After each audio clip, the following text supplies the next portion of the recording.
I see. Strong. So, 약간 이게 coffee 풀려서 flavor 풀려가는 is different. What do you know that? B는 Espresso like No espresso for me. stronger. Yeah. Later. So you like 8, right? Do you normally have your coffee very strong or very light? for me. Yun. So may pa-time niya. Nagpa-drip na siya. It's dripping.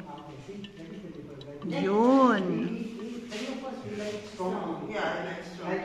So that 30 seconds, then after that, after 1 minute, like that.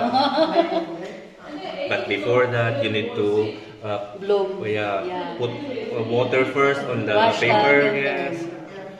Oh, so you do not just put the filter paper. Paper You have to wet taste it. naman to, tapos maapektuhan yung taste ng coffee. Pag Pag hindi mo hugasan yung filter, huhugasan or iwe-wet. like, hugasan ko like, And pour, then throw it then away. after i-pour mo yung coffee, then pwede ka na mag-start ng This is the one.